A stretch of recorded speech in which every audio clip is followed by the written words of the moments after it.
तो आप सभी लोगों का स्वागत है आपके अपने यूट्यूब चैनल देवा सर क्लासेज में। दोस्तों आज की इस वीडियो में हम क्लास 12 हिंदी का 5 नंबर बिल्कुल ही पक्का कर देने वाले हैं। दोस्तों आप सभी लोगों को मालूम है कि जो पंचलाइट कहानी है उस पर उद्देश्य लिखने के लिए हर साल आपके एग्जाम में आता है और इस साल भी आएगा, ये 100% का गारंटी है। लेकिन क्या होता है दोस्तों कि छात्र एग्जाम में लिख के तो आते हैं उद्देश्य, लेकिन अच्छे तरीके से बढ़िया तरीके से लिख के नहीं आते, जिसके कारण उनका नंबर कट जाता है। तो दोस्तों जैसे इस वीडियो में अगर मैं बताऊंगा, अगर वैसे आप अपने एग्जाम में लिख के आते हो पंचलाइट कहानी का उद्देश्य, तो 100% आपको पूरे में पूरे नंबर मिल जाएंगे। चलिए दोस्तों फटाफट देखते हैं कि किस तरह में अपने एग्जाम में पंचलाइट कहानी पर उद्देश्य लिखना है। सबसे पहले तो हम हेडिंग बना लेंगे पंचलाइट कहानी का उद्देश्य। उसके बाद 2-3 लाइन लिखेंगे कि पंचलाइट फरीश्वरनाथ रेणु की अलांछिक कहानी है, ग्रामीण जीवन पर आधारित है।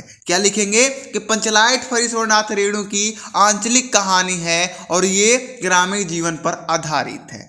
कहानी कला की दृष्टि से इस कहानी का समीक्षा निम्नलिखित है। समीक्षा बोलिए या उद्देश्य बोलिए, बात बराबर है। चलिए अब इसके बाद आपको क्या लिखना है, एक छोटा सा हेडिंग डालना है जिसका नाम होगा शीर्षक। अब शीर्षक हेडिंग डाल देना है। अब इसमें क्या लिखना है वो थोड़ा ध्यान दीजिएगा।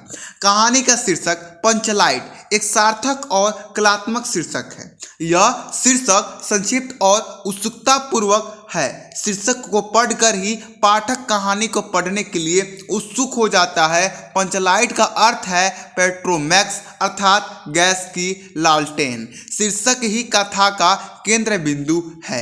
यानी शीर्षक में आपको क्या लिखना है कि पंचलाइट जो है उसका अर्थ क्या है और पंचलाइट कहानी ऐसा क्यों महत्वपूर्ण है, पंचलाइट कहानी में आखिर है क्या। ठीक है, तो पंचलाइट में इतना लिख देना आपको शीर्षक में, उसके बाद ज़्यादा नहीं लिखना है। उसके बाद अगला हेडिंग डालना है कथानक। अगला हेडिंग क्या डालना है, कथानक, और इसमें भी आपको एक कहानी लिखना है जो एक बार आप ये पढ़िएगा और खुद से लिख लीजिएगा। बस एक बार बढ़िया से पढ़ लीजिए, बहुत मस्त कहानी है, ध्यान से पढ़िएगा। देखिए महतो टोली यानी कोई एक टोला है जिसे आप टोला बोलते हो, इसमें टोली बोल रहे हैं। कोई टोली है जिसका नाम क्या है, महतो के सरपंच, और उस टोले के जो सरपंच हैं वो पेट्रोमैक्स खरीद लाए, यानी कि गैस का लालटेन खरीद लाए, परंतु इसे जलाने की विधि वहाँ कोई नहीं जानता था। देखिए एक टोला है जिसका नाम महतो है, उसके सरपंच क्या किए कि जो पेट्रोमैक्स है, जो पंचलाइट है यानी कि जो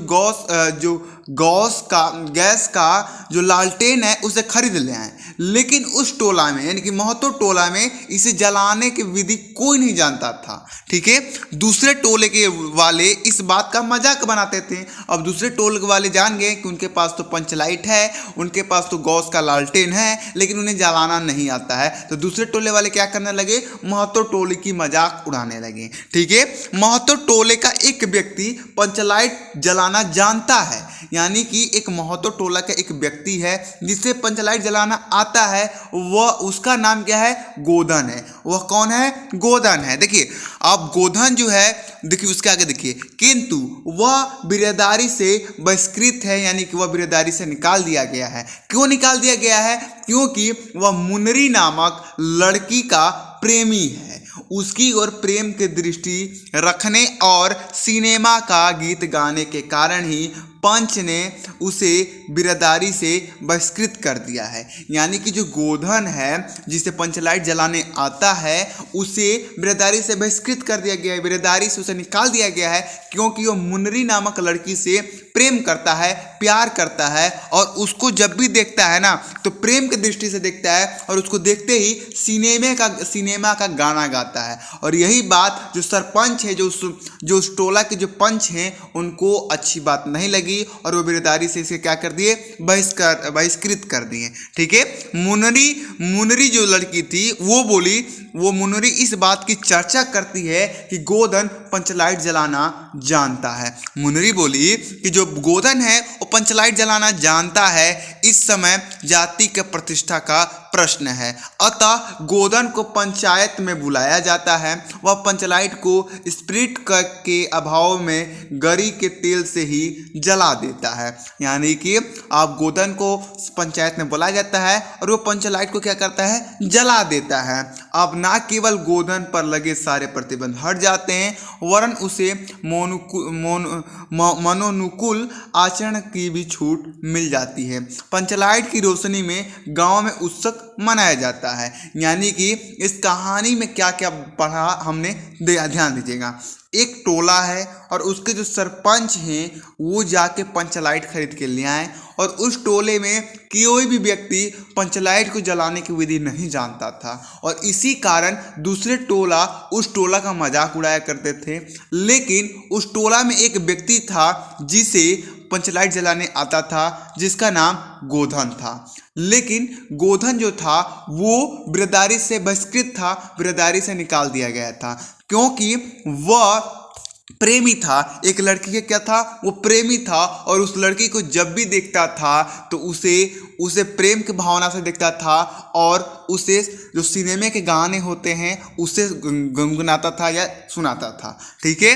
लेकिन जो पंचलाइट उसने जला दिया, गोधन ने क्या किया, पंचलाइट जला दिया और पंचलाइट जलाने के बाद इसके सारे प्रतिबंध जितने भी इस पर रोकथाम थे वो सारे बंद हो गए, ठीक है। अब उसके बाद थोड़ा सा और लिखना है कि प्रस्तुत कहानी में कहानीकार ने यह सिद्ध करने का प्रयास किया है कि आवश्यकता किसी भी बुराई को अनदेखा कर देती है। यानी कि ये जो कहानी है इससे क्या सिद्ध होता है कि कोई भी चीज़, अगर कोई भी चीज़ है, अगर कोई चीज़ की आवश्यकता पड़ रही है तो उसकी बुराइयों को हम भूल जाते हैं। वही बात यहाँ पर कहा जा रहा है। कंथनाएं सचित्र, रोचक, सरल, मानव वैज्ञानिक, आंचलिक और यथार्थवादी है।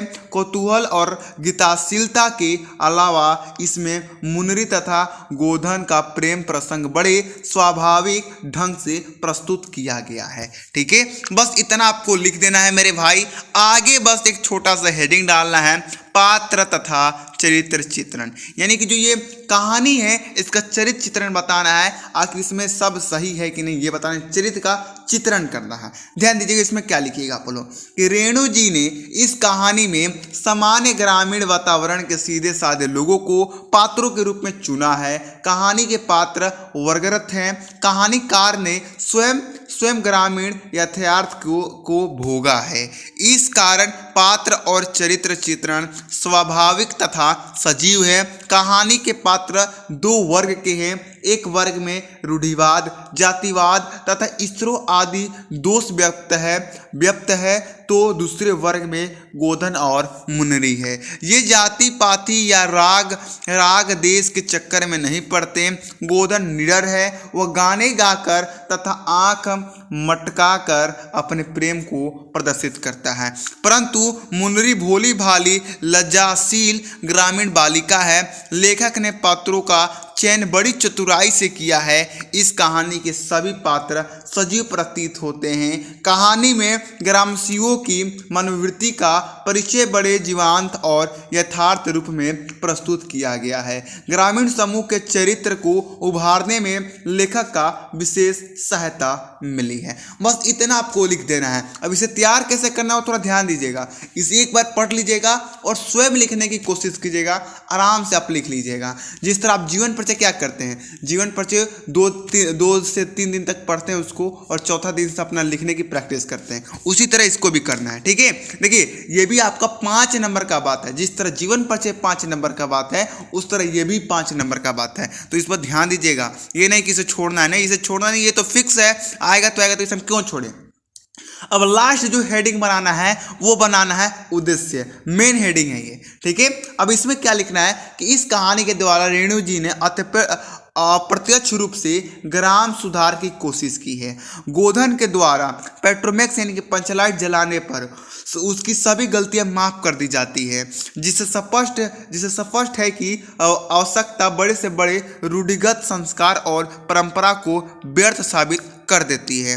कहानी का आरंभ, मध्य और अनंत मनोरंजन का वह कौतूहल वर्धक है, यानी कि जो कहानी था उसका आरंभ जो था वो मध्य था और अंत बहुत ही मनोरंजन था। तो आपने जब कहानी पढ़ा तो कुछ अजीब टाइप का लगा होगा, और जब कहानी के एंड हुआ होगा तो बहुत आपको मजा आया होगा, मैं समझ सकता हूँ। ठीक है, पाठक के मन में जिज्ञासा उत्पन्न होती है कि आगे क्या होगा। जब आप इस कहानी को जब पढ़ोगे ना तो आपको अंदर हो रहा होगा, जैसे कि आप फिल्म देखते हो तो इसे होता है ना, जैसे फिल्म देखते हो तो बीच में प्रचार आ जाता है, क्यों आता, उसके बाद आप सोचते हो ना कि इसके बाद होगा क्या, प्रचार जब तक रहता है तो आप सोचते हो ना कि होगा क्या। उसी प्रकार यहाँ पर क्या है कि जो जब आप ये कहानी पढ़ोगे तो आपके अंदर जो उत्पन्न होता रहेगा, जिज्ञासा होगा कि इसके आगे क्या है। रेणु जी की सभी कहानियाँ अंचालिक हैं, जिनमें निम्न वर्गीय ग्रामीणों के जीवन का साकार किया गया है। इनकी पंचलाइट कहानी भी कहानी कला के सभी पहलुओं पर